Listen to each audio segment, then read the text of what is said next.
Hmm? Welcome We're to the live? Catholic Commission for Social Justice and the Archdiocese Ministry for Migrants and Refugees. Our last installment of climate change is a human rights issue. And what better way to end this? I mean, I am obviously very biased, but I feel like we've saved the best for last. We are live in COP26 with Caroline Mair-Toby, environmental lawyer. So before we get into our conversation, because as you can see, everything is a buzz right now in Edinburgh. And we're slightly in and out, but you know, this is just the realities of being live and direct from COP26 in Glasgow. But before we get started and go into our line of questioning, please allow me a moment to read Caroline's bio. Caroline Mair-Toby has over 10 years of experience in public international environmental law. She's a former lawyer at the Foundation of International Environmental Law and Development field, advising small islands and developing countries on UN climate change negotiations. She was a lawyer and liaison officer with the Legal Response Initiative and a former special advising consultant on a climate change project at the British Institute of International and Comparative Law. She has been widely published on environment, climate change, human rights, business, and human rights conversations. She is currently the founding director of the Small Islands Institute.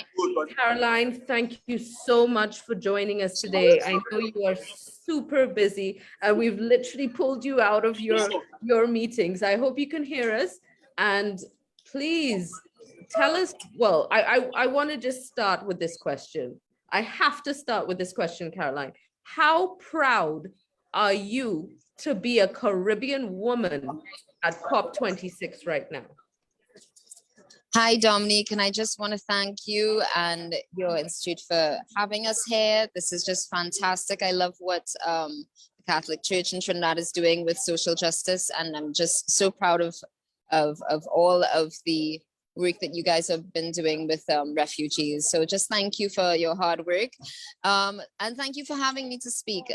This has been a wonderful time to be a small island, because I have to tell you, small islands and LDCs, least developed countries, have been some of the strongest voices historically pushing change and representation for most vulnerable countries and groups and communities and minorities in the negotiations. And they've just really been trend setting. And now, finally, we are actually seeing a lot of support globally for these issues. To answer your question, it's just been a wonderful thing to see the leadership, the Caribbean leadership, that and the strong positions that have been put forth by the world leaders of small islands and developing countries. And in particular, watching Mia Motley on stage has been just fantastic. And I'm not too sure, you'll have to let me know if you can see me. I just want to read out something. Tell me if I've gone. Have I gone? You've gone, but we can still hear you talking, so you can go ahead. Okay. Let me find what she wrote. I mean, it's just fantastic. What must we say to our people living on the front line in the Caribbean, in Africa, in Latin America, and the Pacific, when both ambition and, regrettably, some of the needed faces of Glasgow are not present? What excuse should we give for the failure? When will leaders lead? Our people are watching and our people are taking note. Are we really going to leave Scotland without the resolve and the ambition that is sorely needed to save lives and to save our planet? Are we so blinded and hardened that we can no longer appreciate the cries of humanity? I mean, that is just powerful.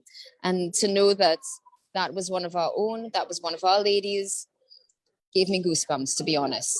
I wish I could have been in there watching her, but unfortunately the security, as you could understand, was quite heavy. So I watched on the screen and got my goosebumps. Yeah, no, but I mean, she's calling it out. The reality is, and this is from what I understand, you can confirm or deny that Russia and China are not present at COP26. That's quite telling. It's quite telling. It's quite sad and it's quite telling. Yeah, exactly. Yeah. And I mean, we don't even have to enter that conversation in terms of the global emissions that that those two giants emit.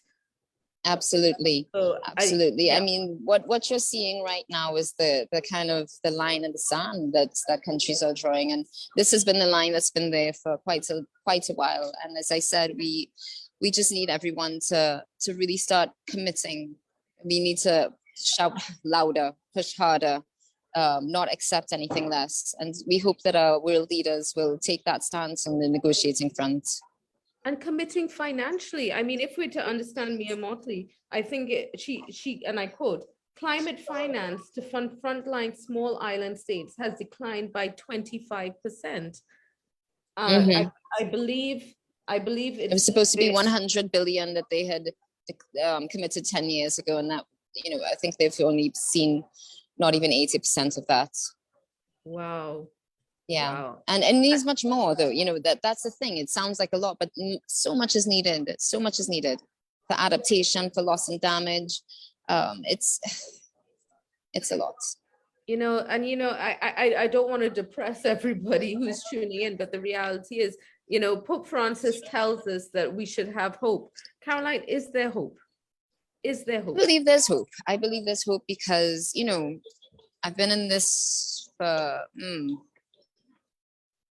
I've been in the climate change arena since 2009 and actively in the negotiations since 2011. I can tell you when I started, there was not as much recognition worldwide. This was an issue. There wasn't a lot of support for small islands and developing countries. There wasn't a lot of recognition that the most vulnerable countries really are facing life and death. There are atolls in the Pacific that are at risk of absolute collapse, basically. And we're not just talking about sinking. Even before an island, the water levels rise, there's absolute devastation that happens. Slow onset damage is a reality.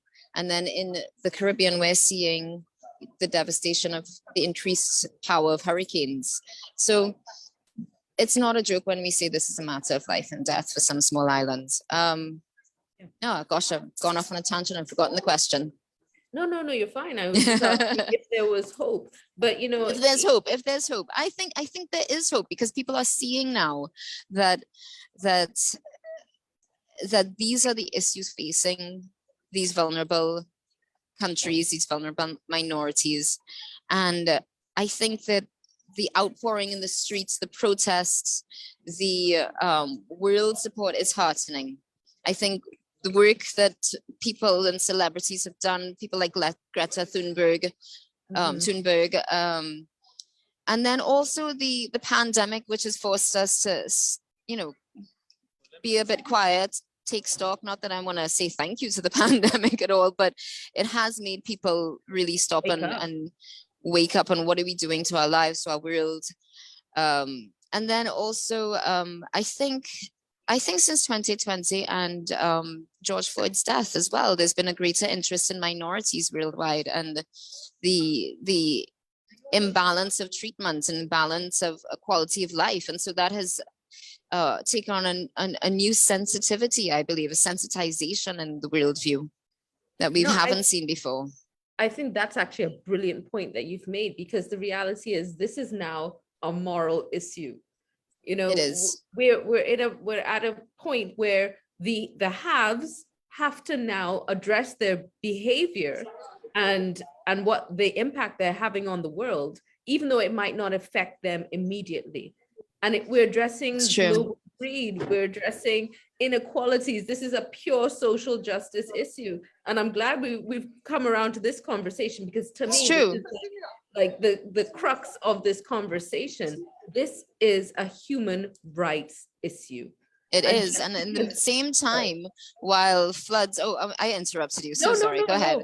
Please. At the same time, while we're seeing, just terrible loss and damage around the world, that, every 2 years, and we see it every 2 years, the Eastern Caribbean has to rebuild. And come on, if every country in the world had to rebuild every 2 years, come on. So, but then you see people like the world, I wouldn't say world leaders, but the richest men in the world who should be who should be having more global responsibility, are jetting off into space to fulfill some sort of childish, desire to colonize the space. So it's like, well, let's clean up what we have right now. Let's spend that money actually saving the planet instead of, being Peter Pan and flying off, literally, quite literally. Thank you. And I think it's an important thing to say at this point, and this might be just simply my opinion, and I state this, but it takes women to be a bit more grounded, which is again another reason why I'm so proud of Mia Motley and the practicality of it. Absolutely. We're feeding children, we're creating a safe, hospitable home for the collective, and surely that must be our focus now. That's what we should be advocating for. So Caroline, thank you for raising that very important point. Now I've been following your page quite closely over the past few days, because obviously you're in Glasgow and we're seeing the queues. You're seeing people lining up to come inside the queue. Well, I'm afraid it's a little bit of a repeat of Copenhagen. It's not terribly well organized here. But I don't want to say anything too much more. I'm not a diplomat, but at the same time, I don't want to say anything too much more. But yes, I believe that organization could have been a bit better. Well, I was actually thinking it's a matter of people actually being very interested, especially within Europe. What's the vibe? What's the feeling like? What's the atmosphere like? To be honest, I mean, I came here straight from Trinidad, so I've not been around, but I know that there were some protests the other day. I haven't ventured into the green zone. I've mostly been advising the delegates and countries, small islands, developing countries. So we're kind of hanging out. Right now, the World Leaders Summit is going on, so security is quite strict. So it's making my job a bit more difficult in that we can't get into the negotiation rooms until they leave. But when that happens, I'll probably be in there more. So I will take a gander around the green zone and see what civil society is doing. But I mean, they're supposed to be protests carded for the 9th and the 10th of November, I believe, in Glasgow. I know that there were protests in London sometime before, I think the last weekend or something like that. I know that Greta Thunberg was mobbed as she came off a train, mobbed with love, but lots of support. So there's galvanizing action. Civil society is really in full swing, and it's wonderful to hear about, because I haven't actually fully been outside of the session. So as you can see, this is the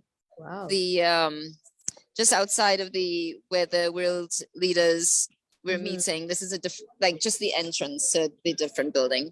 And so next week I'll be in that building, and along with all the parties and observers. But yeah, it's exciting. There are a lot of, it's beautiful to see the rainbow that is the world here. I think this is what really grabs me every single time I go to one of these conferences.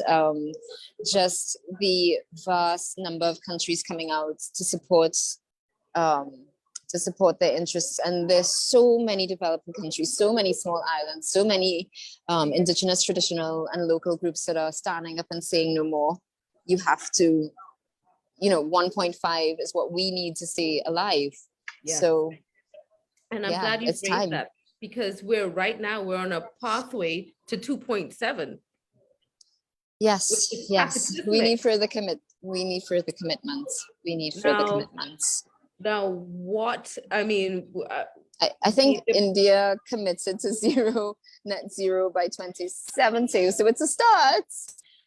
But I think we need stronger commitments. But I mean, we have to be realistic at the same time. But at least something has been done. But yes, and President Biden apologized for Trump pulling out of the Paris Agreement, which was phenomenal. And we'll see what happens.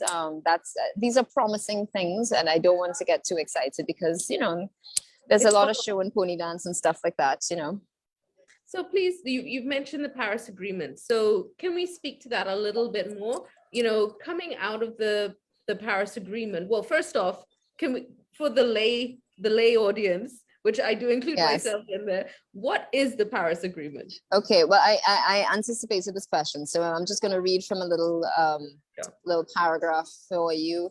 Unfortunately, I don't know um, why I We can can't hear you. We can do hear you. this. Okay, so the Paris Agreement rule book, the 2018 Paris rule book, governs how. Sorry. Wait. Did you ask about the Paris Agreement or the Paris rule book? Well, the rule book is coming out of the Paris Agreement, and that's going to Yes, dictate yes. action. So yeah. Sorry, I just kind of assumed that you were asking about the rule book. That's You're fine. asking about the agreement. That's My fine. bad. Sorry. The Paris Agreement is referred to as the Paris Accords, the Paris Climate Accords. It's an international treaty on climate change. It's adopted in 2015. It replaces the Kyoto Protocol. It covers climate change mitigation, adaptation, and finance. And it was negotiated at the 2015 United Nations Climate Change Conference in Paris. And so, but the rule book is what is really quite a big issue here. It governs how the world community of 191 countries must pledge emission reduction targets under the Paris Agreement and report on their progress. So that's what's kind of going on right now. And this is why there's a lot of stress on. I'm not too sure why everybody's thinking so much about this COP as being a kind of a defining one, but there's a lot of pressure on this COP because for countries to adhere to their commitments, to bolster their commitments, to upgrade their commitments, and a lot of that hinges around what the negotiating of the Paris rule book, the upholding of the Paris rule book, bolstering of the Paris rule book. Yes. So, I mean, it really sounds to me as though it's a kind of wait and see game right now. I mean, as let's see what the global leaders will do. And we know that, you know, unfortunately, go ahead. Sorry. No, well, thankfully, our Caribbean leaders are very much present. We've seen Keith Rowley, obviously, we've seen. Yes, absolutely. We saw the little elbow bounce with Boris by Keith Rowley. That was great. Yes, and I just pulled up some part of his speech, which was. But anyway, yes. Fine. No, but Caroline, I think we're gonna let you go now because it seems as though there's a lot happening around you. Thank you so much. We're gonna be touching in with the Institute for Small Islands as you come back, because we want to keep very much engaged with what's happening with the climate. The reality is this is going to affect us, and it's going to affect us immediately. We need to make our changes, even at an individual level. Thank you so much. Thank you for tuning in for Climate Change. Our last episode of Climate Change is a human rights issue, and it is a human rights issue. It is a moral issue, and we must take the stand. And Caroline, thank you for representing and fighting the good fight for the small islands. Thank you. No problem. Thank you so much for having me. It's been wonderful. So proud of you. Okay, well, I am. Take care. All right. Thank you. Bye, everyone. Thank you.